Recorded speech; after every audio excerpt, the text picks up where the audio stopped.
हाय दोस्तों, मेरा नाम है ऋषभ गोयल और मैं अब नेक्स्ट वीडियो स्टार्ट करूंगा डीए की। मैंने पिछली वीडियो में आपको methods of solving recurrence relation बताए थे, जिसमें मैंने 3 मेथड्स बताए थे रेकरेंस रिलेशन को सॉल्व करने के लिए।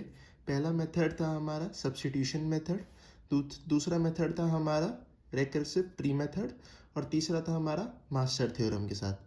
मैंने उनके कुछ एग्जाम्पल्स भी कराए थे, पर मुझे लगा कि वो एग्जाम्पल्स इनफ नहीं होंगे, इसलिए मैं एक और वीडियो बना रहा हूँ जिसमें सबके एक एक एग्जाम्पल्स और कराता हूँ, जिससे आपको और क्लैरिटी आ जाएगी। इस वीडियो को देखने से पहले मैं आपसे ज़रूर कहूँगा कि आप मेरी पिछली वीडियो को देखें, जिसमें मैंने सारे मेथड्स को अच्छी तरह एक्सप्लेन कर रखा है कि मैंने उनको कैसे सॉल्व करा है। इसमें मैं आपको साथ साथ बताता तो रहूँगा कैसे सॉल्व करा है, पर उस वाली वीडियो में आपको ढंग से समझ में आ जाएगा। उस वीडियो का लिंक मैं आई बटन में ऊपर डाल दूंगा, आप वहाँ से भी जाके उसे देख सकते हैं। अब मैं इस वाले क्वेश्चन को स्टार्ट करूंगा। इस क्वेश्चन में हमें गिवन है T N is equals to 11 at N is equals to 1, T N is equals to 2tn/2 plus 3n square at N greater than 1। इस क्वेश्चन को हमें सब्स्टिट्यूशन मेथड को यूज़ करके सॉल्व करना है। ये क्वेश्चंस मैंने वहीं से लिए हैं जो हमारी आकाश बुक है, जिसमें हमारे पास प्रीवियस ईयर के क्वेश्चंस होते हैं, या जो भी अपकमिंग क्वेश्चंस हैं जो अभी लेटेस्ट ईयर में आए हैं, मैंने वही क्वेश्चंस यूज़ करे हैं। और जो कुछ ऐसे क्वेश्चंस यूज़ करता हूँ मैं जो कुछ ट्रिकी होते हैं, जिसमें कोई ट्रिक्स लग रही होती है, ताकि अगर उस टाइप का क्वेश्चन आए तो आप उसको भी सॉल्व कर पाएँ। अब इस क्वेश्चन को हम सब्स्टिट्यूशन मेथड से सॉल्व करते हैं। हम पहले लिख लेते हैं हमारे पास T of N is equals to 2tn/2 plus 3n square. ये हमारी पहली इक्वेशन है। अब हमें इस इक्वेशन में टी ऑफ n/2 की वैल्यू डालनी है, ताकि हम इस वाली इक्वेशन को एक्सपैंड कर सके। उसके लिए हम क्या करेंगे, हमारे टी ऑफ n की वैल्यू में n की जगह n/2 डालेंगे, replacing n/2 instead of n। इसको मैं फर्स्ट इक्वेशन लिख लेता हूँ इन इक्वेशन 1। अब t की जगह n/2 डालेंगे, 2t, यहाँ पर हम n/2 डालेंगे तो ये n/2 और डिवाइड बाई 2 है तो n/4 हो जाएगा, प्लस में 3n/2 का होल स्क्वायर। अब जो हमारे पास इक्वेशन आई है ये tn/2 की वैल्यू, अब इस tn/2 की वैल्यू को हम फर्स्ट इक्वेशन में डाल देंगे, ताकि हमारे पास t ऑफ n एक्सपैंड हो जाए। तो putting value of tn/2 in equation 1। अब इस इक्वेशन को डाल देंगे इक्वेशन 1 में, तो हमारे पास वैल्यू क्या आएगी, T of N is equals to 2 as it is. T of n/2 की वैल्यू को रिप्लेस कर देंगे, वो क्या है हमारे पास 2tn/4 plus 3n/2 whole square plus 3n square as it is. ठीक है, अब इसको हम थोड़ा सा सॉल्व कर लेते हैं। सिंपलर इक्वेशंस में इसको निकाल लेते हैं हम। 2 × 2 4 हो जाएगा, 4tn/4 plus 6n² plus 3n square. ठीक है, अब हम देख सकते हैं हमारे पास यहाँ पर क्या आ गया, टी ऑफ n/4। अब हमें इस टी ऑफ n/4 की वैल्यू निकालनी है, ताकि हम इसको एक्सपेंड कर सकें। उससे पहले मैं आपको दिखाऊंगा टी ऑफ n को हमें हमेशा कैसे लिखना चाहिए, कि हमें इसको कोई पावर बना लेनी चाहिए। जो भी हमारा वैल्यू चेंज हो रही है उसमें हमें कोई कॉम्बिनेशन फॉर्म होता देखना चाहिए। इसमें हमारा क्या फॉर्मूला है, 2 square T of n/2 square plus, इसको अगर हम सॉल्व कर लेते हैं तो ये क्या बनेगा, एलसीएम ले लेंगे तो ये हमारा आखिरी में बनेगा 9n²/2। ठीक है, यही बनेगा ना। देखिए अगर हम इसको एलसीएम ले लेंगे, यहाँ पर ये 12, 18/4, उसको कैंसिल करेंगे, 9n²/2 ही फॉर्म होगा। ठीक है, अब हम इसको में T of n/2 whole square की वैल्यू निकालेंगे और फिर इस इक्वेशन में पुट करेंगे। वो हम कैसे निकालेंगे, इक्वेशन 1 में ही, जो हमारी यहाँ इक्वेशन 1 थी, इसी में हम n की जगह n/4 पुट करेंगे। तो putting n/4 instead of n in equation 1। अगर हम उसमें n की जगह n/4 डालेंगे तो हमारे पास क्या आएगा, T of n/4 is equals to 2tn/8 plus 3n/4 का होल स्क्वायर। अब इस वाली वैल्यू को हमें किस में डालना है, यहाँ पर डालना है हमारी इक्वेशन 2 में। ठीक है, अब tn/4 इन इक्वेशन 2। मैं थोड़ा शॉर्ट फॉर्म में लिख रहा हूँ, आप समझ सकते हैं मैं क्या करना चाह रहा हूँ, ठीक है। उसके बाद हम लिखेंगे इसको t of n is equals to 2 square, t of n by 4 की वैल्यू क्या है हमारे पास, 2t n बाय 8 प्लस 3n बाय 4 का whole square plus 9n square by 2। अब इसको मल्टीप्लाई करेंगे, हो जाएगा 2 cube, t of n by 8 है, 8 को हम क्या लिख सकते हैं 2 क्यूब, ठीक है। ये कुछ उसी फॉर्म का बन गया 2 की पावर k जो मैंने पिछली वीडियो में बताया था, ठीक है। ये हो गया 2 की power 2 into 3 n square by 16 plus 9n square by 2, ठीक है। अब हम इसको सॉल्व करेंगे। इसको सॉल्व करने के लिए हम क्या करेंगे, इसको एज इट इज लिख लेंगे। अब हमें इसमें भी कोई ना कोई कॉम्बिनेशन फॉर्म करना है ताकि हम उसको अगर अब के टर्म तक लेके जाएं तो फिर हमारे पास वो एक जर्नल फॉर्म बन पाए। अब हम इसको निकालने के लिए कैसे इसको करेंगे, इसमें अगर हम 3n स्क्वायर कॉमन ले ले तो हमारे पास क्या फॉर्म होएगा, इसको हम कैंसिल कर सकते हैं 4 and 4, 3n स्क्वायर हमने कॉमन ले लिया तो हमारे पास क्या आया 1/4 प्लस 3/2, ठीक है। ये 1/4 प्लस 3/2। अब हम इसमें कॉम्बिनेशन देखना है कि हमारे पास क्या कॉम्बिनेशन स्टार्टिंग से फॉर्म होता आ रहा है। जैसे हमने जब हम पहली इक्वेशन हमारे को मिली थी वो थी tn की, tn में हमारे पास क्या आ रहा था 3n स्क्वायर आ रहा था। उसके बाद हमने जब n/2 की वैल्यू उसमें डाली तो हमारे पास क्या कॉम्बिनेशन आया 9n स्क्वायर बाय 2। अब हमने डाला तो हमारे पास कुछ इस टाइप का फॉर्म हो रहा है, तो मतलब भी हमारा कोई तरीके का इक्वेशन नहीं बन पा रही है। हम इसको कन्वर्ट करने की कोशिश करेंगे। जैसे अगर हम इसको 3n स्क्वायर ही रहने दें तो फिर इसमें हम देख सकते हैं 3n स्क्वायर प्लस इसको कैंसिल करते हैं तो ये आएगा 3n स्क्वायर बाय 2। हाँ, अब इसमें हम ये देख सकते हैं कि अगर हम इस वाली इक्वेशन को उसको डायरेक्टली 9n स्क्वायर बाय 2 ना लिखें और इसको अगर हम लिख दें 3n स्क्वायर कॉमन और 1 प्लस 1/2, ठीक है। और फिर उसके बाद हम t ऑफ n में जब हमने n/4 की वैल्यू डाली थी तब हमारे पास ये इक्वेशन बनी थी। हम देखेंगे जब हमने इस 9n स्क्वायर बाय 2 को चेंज कर दिया है इस फॉर्म में, इधर भी हम इसको उसी फॉर्म में लिख लेंगे 3n स्क्वायर 1 प्लस 1/2, ठीक है। और ये हमारे पास क्या बचा 3n स्क्वायर बाय 4। अब हम इसमें से 3n स्क्वायर कॉमन ले लेंगे तो हमारे पास क्या बचेगा 1/4 इसका, और इसको भी हम चेंज कर लेंगे, ये क्या बचेगा हमारे पास 1/2 प्लस 1। अब कॉम्बिनेशन फॉर्म होता देखे ना, पहले इनिशियली हमारे पास 3n स्क्वायर था, बस इसको मल्टीप्लाई कर देंगे तो देखिए हमारे पास पहले 3n स्क्वायर था। उसके बाद हमारे पास क्या आया 3n square by 2, 3n square by 4, मतलब ये 2 है, फिर 2 का स्क्वायर। ऐसी अब अगली इक्वेशन बनाएंगे उसमें अगर 2 का क्यूब, इसको ऐसे अगर हम kth टाइम तक करते रहेंगे तो हमारे पास t ऑफ n की क्या वैल्यू आएगी 2 की power k, t of n upon 2 की power k plus 3n square as it is क्योंकि कांस्टेंट है। इसको हम सम करके देखते हैं 1 प्लस 1/2 प्लस 1/2 स्क्वायर, 4 को 2 स्क्वायर लिख दिया, अगली टर्म बनेगी वो 2 क्यूब होगी, 1/2 क्यूब, और ये कहाँ तक जाएगा 1/2 की पावर k तक, ठीक है। अभी हमारे पास एक जर्नल फॉर्म बन गई है। अब हमको पता है इस जर्नल फॉर्म में कि हमारे को क्वेश्चन में दे रखा है कि हमारा आखिरी n कहाँ तक जा सकता है, n इज इक्वल्स टू 1 तक। इसका मतलब t की जो अंदर ब्रैकेट वाली टर्म है वो आखिरी 1 तक जा सकती है। इसका मतलब हमारा जो n/2 की पावर k है वो कम होके आखिरी लास्ट कब तक जाएगा, जब ये पूरी चीज 1 हो जाएगी, t ऑफ 1, ठीक है। अब हम देखते हैं इसको आगे सॉल्व कैसे करते हैं।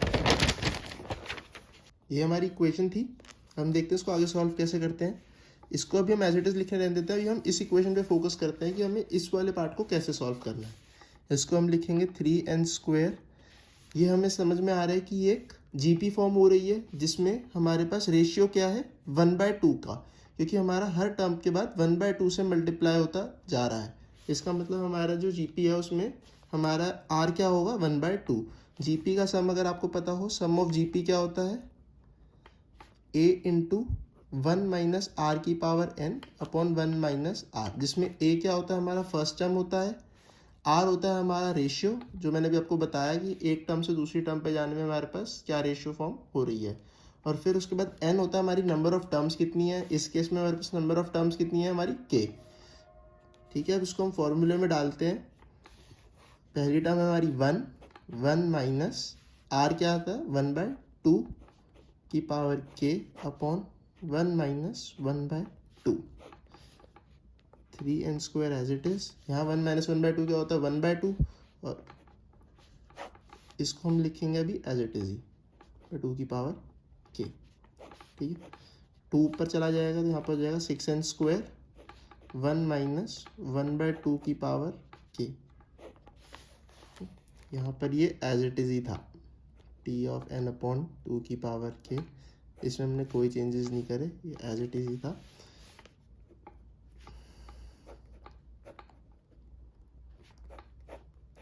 अब हमने देखा कि n अपॉन 2k आखिरी में जाते जाते कितना हो जाएगा 1। इसका मतलब n upon 2k is equals to 1। इधर से हमें k की वैल्यू मिल जाएगी, n इज इक्वल्स टू 2 की पावर k। दोनों तरफ log लेंगे, log of n is equals to log of 2 की पावर k। k यहाँ पर नीचे आ जाएगा, log 2 हमारा 1 हो जाएगा, log of n is equals to k। ये लॉग की प्रॉपर्टीज़ हैं। अगर आपको कुछ नहीं समझ में आ रहा हो तो हमारी पिछली वीडियो जाके देख सकते हैं, उसमें आपको अच्छी तरह मैंने सब कुछ समझा रखा है कि मैंने किस तरह लॉग की प्रॉपर्टीज़ को यूज़ करके के की वैल्यू फाइंड करी है। सारी लॉग की प्रॉपर्टीज़ बता रखी है, ऊपर आई बटन में उसका लिंक आ रहा होगा, आप वहाँ से जाके उसे चेक कर सकते हैं। अब के की वैल्यू हम इस वाली इक्वेशन में रिप्लेस करेंगे, तो के की वैल्यू क्या आएगी, log n है, 2 की power log n, t of n/2 के हमारा 1 है, तो फिर इसी जगह लिख देंगे हम t of 1 plus 6n², 1 minus 1/2 whole to the power log n। t of 1 हमारा 11 है, इसको हम 11 लिख देंगे इंटू 2 की पावर log n। ये मैंने बताया था 2 ऊपर शिफ्ट हो जाता है और n नीचे आ जाता है।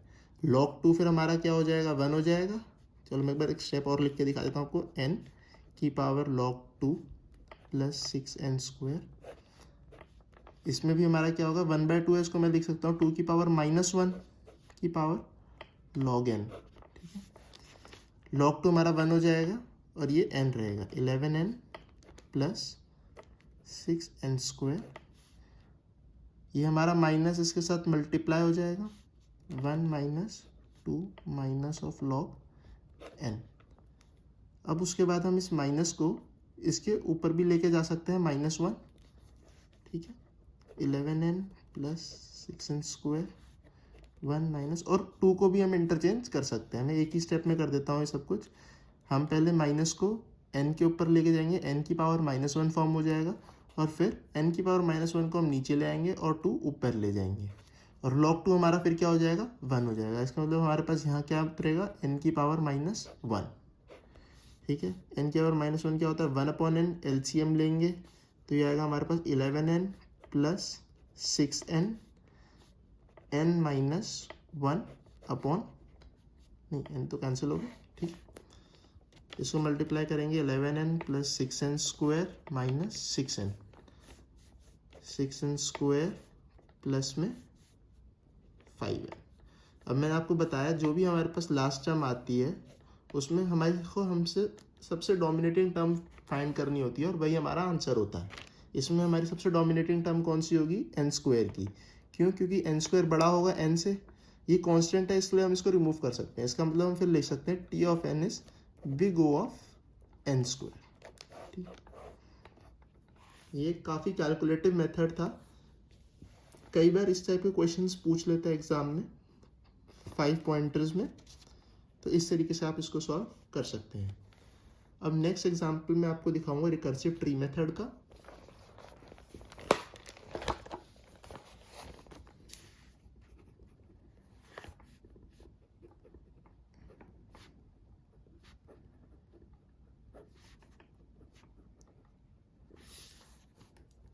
ये क्वेश्चन हमें गिवन है रिकर्सिव ट्री मेथड से सॉल्व करने के लिए।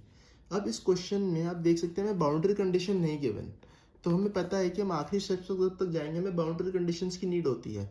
तो उसको फाइंड करने के लिए हम खुद एक अजम्पशन ले लेते हैं कि अगर हमारे पास जो टी ऑफ एन की फॉर्म है अंदर इक्वेशन में वो अगर किसी डिवाइड की फॉर्म में है तो हम हमेशा t ऑफ 1 लेते हैं। इसका मतलब हम n/4 को आखिरी में जाके इक्वल टू 1 कर लेते हैं बाउंड्री कंडीशंस में। और अगर हमारे पास अंदर वाली फॉर्म कुछ n माइनस में गिवन होती है तो हम उसको 0 कर लेते हैं, क्योंकि हम समझते हैं कि अगर डिवाइडेड बाय अगर हम कुछ करेंगे तो वो कभी भी 0 तो नहीं होगा, वो टेंडिंग टू 0 होगा। तो इसलिए हम उसको आखिरी में 1 ही कर लेते हैं बस। और अगर हम किसी चीज़ को सब्ट्रैक्ट करेंगे तो वो 0 तक जा सकता है, तो हम t ऑफ 0 ले लेते हैं आखिरी तक। ये हमारी बाउंड्री कंडीशंस लेने का तरीका होता है। अब इस क्वेश्चन में नहीं गिवन है तो फिर हम इसको 1 मान के आगे सॉल्व करेंगे। रिकर्सिव ट्री मेथड से हमें इस क्वेश्चन को सॉल्व करना है। मैंने बताया था रिकर्सिव ट्री मेथड के लिए हम पहले लिखते हैं n, जिससे हम स्टार्ट कर रहे हैं।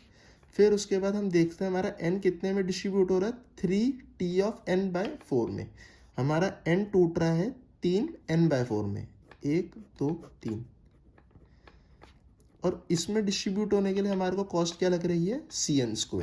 यहाँ पर हम राइट में कॉस्ट लिख लेते हैं। अब हम अगर अपने t ऑफ n/4 को तोड़ेंगे, अगर हम n में n/4 डालेंगे, मैं अगर यहाँ डाल के दिखा देता हूँ आपको, t ऑफ n की जगह n/4 which is equals to 3t n/16 plus c of n/4 का होल स्क्वायर। अब हमारा n/4 जो है वो 3 n/16 की फॉर्म में टूट रहा है, जिसकी कॉस्ट है c n/4 का होल स्क्वायर। ये हमारा 3 n/16 की फॉर्म में टूट रहा है। ऐसे ये वाला n/4 भी 3 में टूट जाएगा और ये वाला n/4 भी 3 में टूट जाएगा। अब हम देख रहे हैं हमारे 3 n/16 में टूटने के लिए एक कॉस्ट लग रही है cn²/16। मतलब इस स्टेप से इस स्टेप में आने में हमारे पास कॉस्ट क्या लग रही है, cn²/16। ऐसे ही स्टेप से स्टेप में आने में क्या कॉस्ट लगेगी, cn²/16। और सिमिलरली इसमें, इसका मतलब हमारी कॉस्ट 3 बार लगेगी। तो हम इसको 3 बार लिख लेंगे, 3 टाइम्स ऑफ ये वाली कॉस्ट, दैट इज cn²/16। ठीक। अब हम देखेंगे हमारा n/16 किस फॉर्म में टूट रहा है। n/16 भी अगर हम इसमें डालेंगे तो हमारा आएगा 3t n/64 plus c n/16 का होल स्क्वायर। तो इसका मतलब वो भी हमारा 3 n/16 के फॉर्म में टूट जाएगा, n/64 के फॉर्म में टूट जाएगा। और उसकी कॉस्ट कुछ आएगी, मैं आपको यहाँ दिखा देता हूँ। ऐसे ये 3 टूटेंगे, ऐसे ये 3 टूटेंगे, और इन तीनों का टूटने की हमारी कॉस्ट क्या होगी, c n/16 का होल स्क्वायर। ऐसी इन 3 में भी, ऐसी इन 3 में भी। ठीक है। तो इस 3 में हमारे पास एक कॉस्ट आएगी, एक n/16 को टूटने पे हमारे पास कॉस्ट क्या आएगी, c n/16 का होल स्क्वायर। ऐसे इधर भी यही कॉस्ट आएगी, इधर भी यही कॉस्ट आएगी। इधर एक बार में 3 कॉस्ट आ गई, और इधर भी ऐसे 3 आएगी, इधर भी 3 आएगी। इसका मतलब हमारे पास हो जाएगी 3 + 3 + 3 9 कॉस्ट हो जाएंगी। ऐसे 9 टाइम्स ऑफ कॉस्ट होगी हमारी c ऑफ n/16 का होल स्क्वायर। ऐसे ही हमारे चलता रहेगा। तो हम देख सकते हैं हमारे हर स्टेप में कॉस्ट अलग आ रही है। तो मैंने आपको जो पिछली वीडियो में हाइट ऑफ ट्री के मेथड से निकालने का बताया था कि हम कैसे उसको ऑर्डर निकाल सकते हैं, वो हम इधर अप्लाई नहीं कर सकते। क्यों? क्योंकि हमारे पास हर स्टेप पे कॉस्ट सेम नहीं आ रही है। अगर हमारे पास हर स्टेप पे कॉस्ट सेम आ रही होती तो हम हाइट ऑफ ट्री का मेथड से यूज़ करके हम इसकी कॉस्ट को जल्दी फाइंड कर सकते थे। अब हम इसको नॉर्मली ऐड करेंगे। मैंने बताया था इसकी बाउंड्री कंडीशंस क्या लेंगे हम, आखिरी तक कहाँ तक जाएगा, ये 1 तक। तो इसका मतलब एंड में हमें क्या लेना है, हम देख सकते हैं हमेशा 4 की फॉर्म में ब्रेक हो रहा है n/4, फिर उसके बाद डिवाइड बाय 4 हो रहा है n/16, फिर डिवाइड बाय 4 होगा n/64। इसका मतलब लास्ट टर्म क्या होगी हमारी, 4 की power k which will be equal to 1। ये हमारी एंड में बाउंड्री कंडीशन होगी। ठीक है। और इसका ऑर्डर निकालने के लिए हम इस सबको इसी कॉस्ट सबको सम कर लेते थे। इसको सम करने के लिए हम क्या करेंगे, cn² plus 3cn²/16 plus 9cn²/16 का whole square and so on. इस एंड कंडीशन पे हमारी कॉस्ट क्या होगी, ये भी हम देख लेते हैं। एंड कंडीशन में हमारी कॉस्ट क्या होगी, पहले आप देख सकते हैं हमारे पास यहाँ पर क्या था, 3cn²/16, उसके बाद 9cn²/16 का होल स्क्वायर हो गया। इसको मैं कैसे लिख सकता हूँ, 3² c ऑफ n²/16²। इसका मतलब हमारे आखिरी में जाने के बाद क्या हो गया होगा, 3 की पावर k 16 की पावर के सी एन स्क्वायर, क्योंकि हमारा ऐसे ही बढ़ रहा है ना, पहले 3/16 से मल्टीप्लाई हुआ, फिर दोबारा 3/16 से मल्टीप्लाई हुआ, ऐसे के टाइम तक हमारे पास 3 की पावर के 16 की पावर के फॉर्म हो चुकी होगी। आखिरी टर्म हमारी क्या होगी, 3/16 होल की पावर के सी एन स्क्वायर। अब हम इस पूरे में सी एन स्क्वायर कॉमन ले लेते हैं, क्या आएगा हमारे पास 1 + 3/16 + 3/16 का होल स्क्वायर प्लस 3/16 होल की पावर के। यहाँ पर भी हम जीपी का सम यूज़ करेंगे और हमारे पास आर क्या होगा 3/16, ठीक है। सी एन स्क्वायर ए हो गया हमारा 1 माइनस आर है हमारा 3/16 होल की पावर के, ठीक है, upon 1 minus r that is 3/16।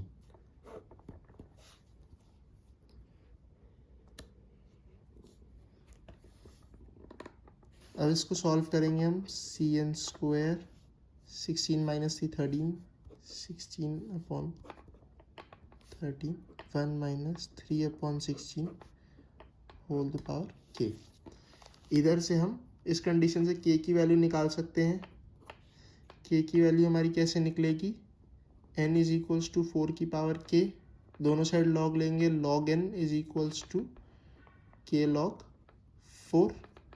4 को हम कैसे लिख सकते हैं, log 2 की पावर 2, 2 को हम इधर ले आएंगे 2k हो जाएगा, ठीक है, log 2 हमारा 1 हो जाएगा। k की वैल्यू क्या आ गई, k की वैल्यू आ गई log n/2। अब इसको हम इधर रिप्लेस कर देंगे, 16c/13 n square 1 minus 3/16 whole to the power log n/2। तो हमें इस चीज़ को सॉल्व करना है। हम इसको हटा सकते हैं 16c/13, क्योंकि कांस्टेंट है, हमें एंड में हटाना है, भी हटाना है, इसको भी हटा सकते हैं हमारी कैलकुलेशंस इजी करने के लिए, ठीक है। सी एन स्क्वायर 1 माइनस 16, अब हम इसकी 1/2 जो है इसको इसी के अंदर ले लेंगे, 1 माइनस 3 की पावर log n/2 अपॉन 16 की पावर 2 के 1/2 क्या होती है 4, दैट इज 4 की पावर log n। 4 की पावर log n को हम सॉल्व कर सकते हैं, ये होगा 2 की पावर 2। पहले हम यहाँ पर रिप्लेस कर लेते हैं इसको, 4 की पावर log n को हम अलग से सॉल्व कर लेते हैं। 4 की पावर log n को हम लिख सकते हैं n की power log of 4। log of 4 को हम लिख सकते हैं 2 की पावर 2, इस 2 को हम यहाँ उतार सकते हैं, that is n2 log 2। log 2 हमारा 1 हो गया, इसका मतलब हमारे पास आखिरी वैल्यू क्या बची n स्क्वायर। 4 log की पावर log n की जगह हम लिख सकते हैं n square, c n square 1 minus 3 log n/2 upon n square. अब इसका एलसीएम ले लेंगे हम, c n square n square minus n square into 3 power log n/2।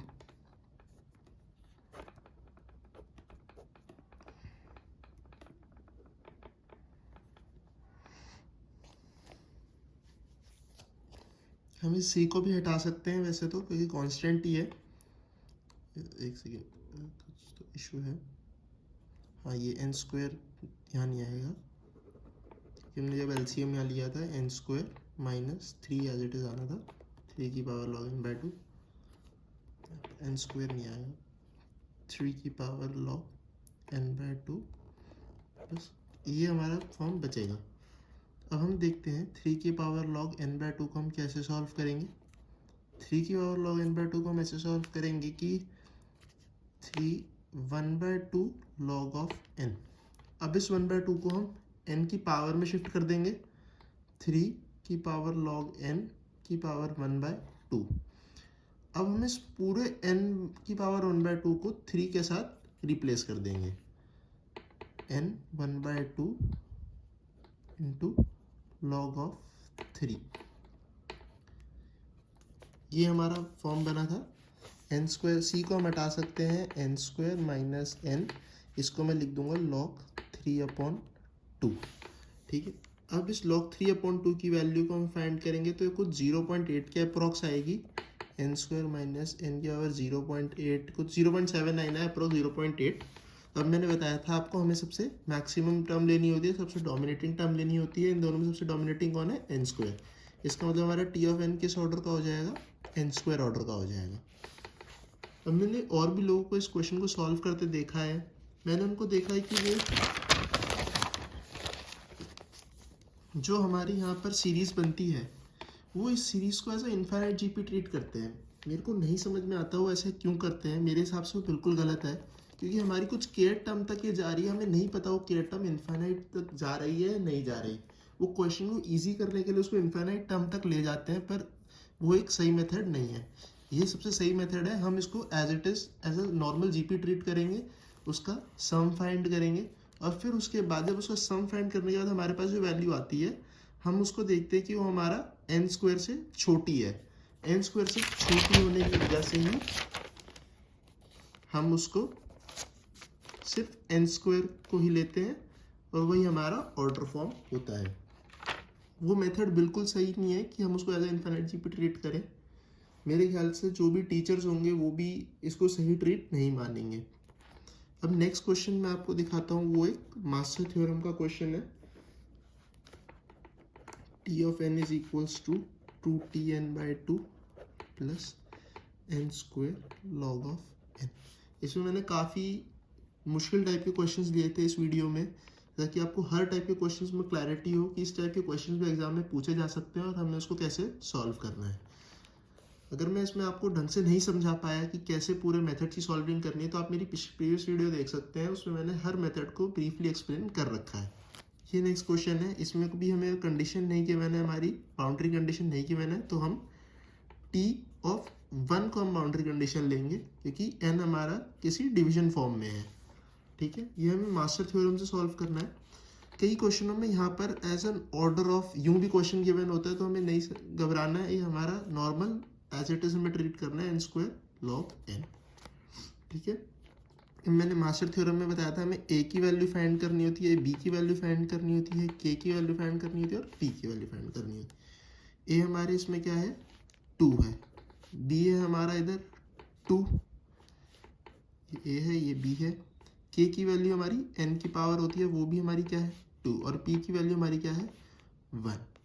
ठीक है, अब इधर देख सकते हैं हमारी ये मास्टर थ्योरम की कंडीशंस को प्रूव कर रहा है, उनको सेटिस्फाई कर रहा है कि हमारा a ग्रेटर देन 1 होना चाहिए, b भी ग्रेटर देन 1 होना चाहिए, k भी हमारा ग्रेटर देन 0 है और p हमारा एक रियल नंबर है। ठीक है, इसमें अब हम देख सकते हैं हमें a की कंडीशंस को निकालना होता है कि a हमारा b की पावर k के साथ कैसे रिलेट कर रहा है। पहले हम b की पावर k निकालेंगे, b की पावर k क्या हुई? 2 की पावर 2। ठीक है, उसकी वैल्यू क्या हुई? 4, और a की वैल्यू हमारे पास क्या है? 2। तो जो a है वो हमारा b की पावर k से छोटा है, a is less than b की पावर k। ये चीज हमारी क्या थी? b की पावर k थी। a हमारा छोटा है b की पावर k से। अब हमारा जब a छोटा होता है b की पावर k से, तो हमारे पास दो कंडीशंस फॉर्म होती है कि p हमारा ग्रेटर देन इक्वल टू 0 हो या p हमारा लेस देन 0। हम इन दोनों कंडीशंस में देख सकते हैं कि हमारा p इक्वल टू 1 है, तो इसका मतलब p greater than equal to 0 वाली हमारी कंडीशन यूज होएगी। इस कंडीशन में हमारा t ऑफ n किस ऑर्डर का होता है? n की power k log of p की पावर n। इसकी वैल्यू डालेंगे, थीटा ऑफ n की पावर 2 log ऑफ n की पावर p दैट इज 1। इसका मतलब ये हमारा आंसर हो। ठीक है, मास्टर थ्योरम से बहुत आसान हो जाता है क्वेश्चन सॉल्व करना। देख सकते हैं कुछ भी स्टेप्स यूज नहीं होते मास्टर थ्योरम में क्वेश्चन सॉल्व करने के। यही था इस वीडियो के लिए। मैंने मोस्टली सभी टाइप के क्वेश्चंस इसमें कवर कर लिए हैं। आपको सेमेस्टर एग्जाम्स में कोई भी इशू नहीं आएगा। इसी टाइप की वीडियोस को देखने के लिए मेरे चैनल को सब्सक्राइब करना ना भूलें और इसी कंटेंट को अपने फ्रेंड्स के साथ शेयर करें ताकि उनकी भी सेमेस्टर एग्जाम्स में हेल्प हो सके। Thank you, bye.